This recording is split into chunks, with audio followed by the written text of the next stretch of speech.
दोस्तों आज की वीडियो में हम बात करेंगे missile man doctor APJ Abdul Kalam के जीवन से जुड़ी कुछ घटनाओं के बारे में जो हमें काफी कुछ सिखाती है, जो हमें प्रेरणा देती है और उन्हीं प्रेरणाओं से आप अपने जीवन में काफी सारे बदलाव कर सकते हैं।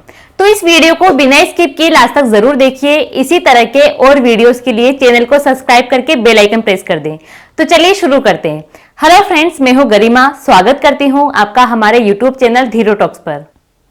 अब्दुल कलाम जी के जो पिताजी हैं, उन्होंने एक बार नाव बनाने के कारोबार शुरू करने के बारे में सोचा, लेकिन उन्हें इसके बारे में बिल्कुल नहीं पता था। उन्हें नहीं पता था कि नाव को कैसे बनाया जाता है और इस काम के लिए जितना एक्साइटेड उनके पिताजी नहीं थे, उससे कहीं गुना ज्यादा एक्साइटेड थे अब्दुल कलाम जी। वो अपनी आंखों के सामने नाव को तैयार होता हुआ देखना चाहते थे। उस टाइम जलालुद्दीन, जिनकी शादी आगे जाकर उनकी सिस्टर से हो जाती है, वो रोज उनकी सहायता के लिए आया करते। वो जैसे लकड़ी और धातु के टुकड़ों को किस तरह इकट्ठा किया जाता, समतल किया जाता, उनको सुखाया जाता, नाव के किस भाग को किससे जोड़ा जाता, हर चीज को वो बारीकी से देखा करते, ऑब्जर्व किया करते थे। इंजीनियरिंग के क्षेत्र में वो सबसे पहला उनका एक्सपीरियंस रहा। ये कोई छोटी उपलब्धि नहीं थी कि एक साधारण नाव को तैयार करके एक काफी बड़े समुद्र में उतारा जाए। तो ये अब्दुल कलाम जी के लिए प्रेरणा का स्रोत था और इसी प्रेरणा से उन्होंने आगे जाकर मिसाइल और रॉकेट बनाया। तो दोस्तों, इससे हम सीखते हैं कि लाइफ में हम जो भी काम करते हैं उसे हम पूरे डेडिकेशन के साथ करें, बिकॉज वो चीज हमें कुछ ना कुछ सिखाती है। तो हमें उस टाइम ऑब्जर्व करना चाहिए। हो सकता है उस टाइम वो चीज हमारे काम ना आए, लेकिन इन फ्यूचर वो चीज हमारे काम आ जाए। दोस्तों, बेसिकली जो 7 से 8 साल की उम्र है वो बच्चों के खेलने कूदने की उम्र होती है और इसी 8 साल की उम्र में हमारे महान डॉक्टर एपीजे अब्दुल कलाम, उन्होंने खुद से अर्निंग करना स्टार्ट कर दिया। वो कमाते थे और घर खर्च में अपना योगदान देना उन्होंने शुरू कर दिया। वो इतने कैपेबल थे उस टाइम पर। चलती ट्रेन से वो न्यूज़पेपर के बंडल लिया करते और पूरे शहर में उनको बांटते। इसके साथ ही किन लोगों को उन्होंने न्यूज़पेपर बांटा और किससे कितना पैसा लेना है, ये सारा हिसाब भी वो खुद रखते थे। इनफैक्ट उनको काफी जुनून था, काफी इंटरेस्ट से उन्होंने इस काम को किया। पूरी डेडिकेशन के साथ उन्होंने, पूरी ऑनेस्टी के साथ इस काम को उन्होंने किया। वो अपने एक काम की वजह से दूसरे काम को कभी स्किप नहीं करते थे। उनका काम था न्यूज़पेपर को केयरफुली कलेक्ट करके डिस्ट्रीब्यूट करना, बट फिर भी उन्होंने कभी स्कूल जाना नहीं छोड़ा, स्कूल का होमवर्क करना नहीं छोड़ा। वो डेली मॉर्निंग में 4 बजे उठते, 4 से 5 उनकी मैथमेटिक्स की क्लास होती। उसके बाद वो अरबी स्कूल जाते कुरान पढ़ने के लिए। उसके बाद वो रेलवे स्टेशन जाते और स्कूल का होमवर्क करना, स्कूल जाना, ये सारी चीजें वो बखूबी करते थे। तो दोस्तों, इससे हम ये सीखते हैं कि हमें कभी भी किसी भी टारगेट की वजह से हमें दूसरे टारगेट को स्किप नहीं करना है। हो सकता है वो काम छोटा हो या बड़ा हो, ये मैटर नहीं करता, बट कोई भी काम हमें कुछ ना कुछ सिखाता है। सो हमें कोई भी काम स्किप नहीं करना, सबको साथ लेकर चलना है। बिकॉज अगर हम हमारी हर ड्यूटी निभाते हैं तभी हम लाइफ में सक्सेसफुल बन सकते हैं। दोस्तों, जो एपीजे अब्दुल कलाम है वो पढ़ने में काफी इंटेलिजेंट थे। जो टीचर्स थे प्राउड फील करते थे उन पर। तो एक बार प्रोफेसर श्रीनिवासन ने उनको एक प्रोजेक्ट दिया, एक डिजाइन तैयार करने के लिए दिया। तो उन्होंने वो डिजाइन तैयार किया। जब वो प्रोफेसर को दिखाने जाते हैं तो प्रोफेसर उनको बोलते हैं कि मुझे आपसे ये उम्मीद नहीं थी, आप इतने होनहार स्टूडेंट हो और आपने इस तरह का डिजाइन मुझे बनाकर दिया है। तो वो काफी शॉक हो जाते हैं। इसी के साथ वो एक चीज ये बोलते हैं कि आज से आपकी स्कॉलरशिप भी बंद कर दी जाएगी अगर आपने अगले 3 दिन में मुझे अच्छी डिजाइन तैयार करके नहीं दिया। तो वो काफी डिप्रेशन में चले जाते हैं, बिकॉज उनका एकमात्र सहारा था स्कॉलरशिप, जिससे वो अपने आगे की पढ़ाई जारी रख सकते थे। वो खाना पीना छोड़कर अपने टारगेट पर फोकस करते हैं। वो सोच लेते हैं कि मुझे हर हाल में अपने टारगेट को अचीव करना है। वो सब कुछ छोड़ के लग जाते हैं डिजाइन तैयार करने में और नेक्स्ट 3 डेज में वो अपने डिजाइन को प्रॉपरली तैयार कर लेते हैं। जब प्रोफेसर उस डिजाइन को देखते हैं, वो उनको गले लगा लेते हैं और बोलते हैं कि मेरा इंटेंशन आपको हर्ट करना नहीं था।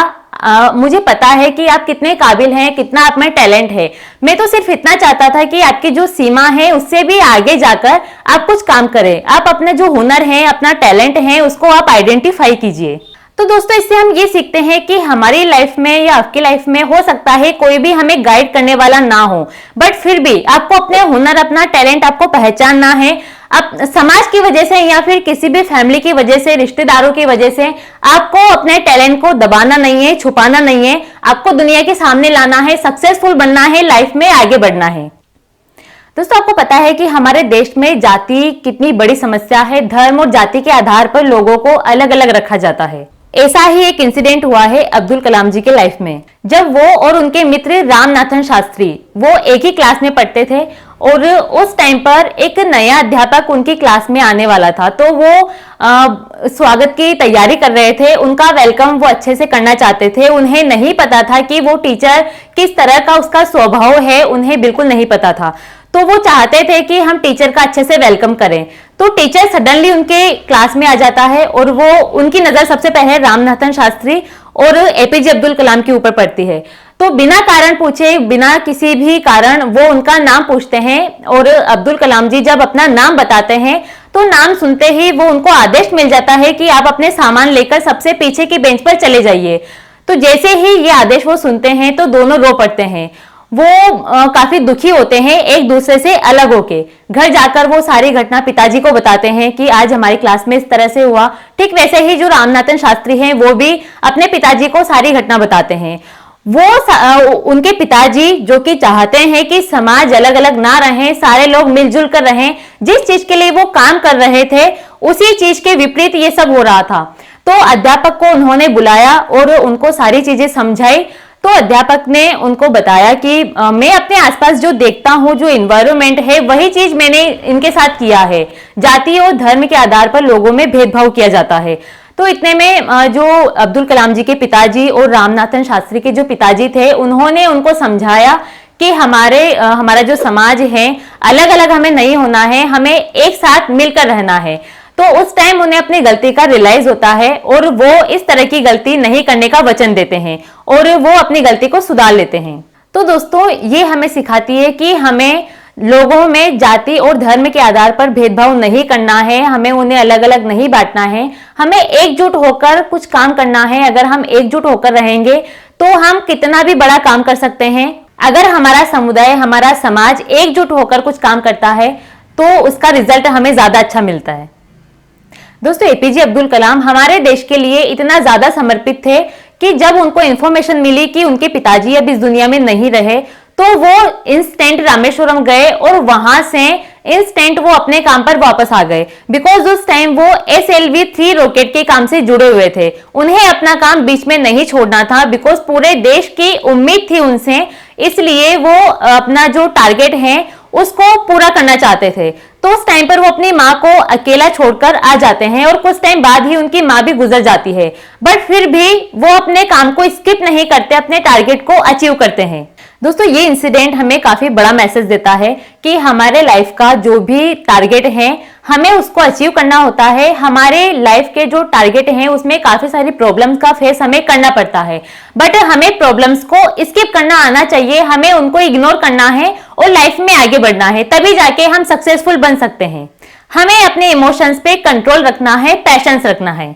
दोस्तों, मैंने ये सारे इंसिडेंट अब्दुल कलाम जी के द्वारा लिखी गई मेरी जीवन यात्रा बुक से बताए हैं और ये काफी प्रेरणादायक बुक है, तो आप इसे जरूर पढ़ें। तो दोस्तों, इस वीडियो में फिलहाल इतना ही। अगर आप हमारे चैनल पर नए हैं तो चैनल को सब्सक्राइब करके बेल आइकन प्रेस कर दें। वीडियो अच्छा लगा है तो इसे लाइक करें, अपने दोस्तों के साथ शेयर करें। वीडियो से रिलेटेड अगर आपका कोई भी क्वेश्चन है तो हमें कमेंट करके जरूर बताएं।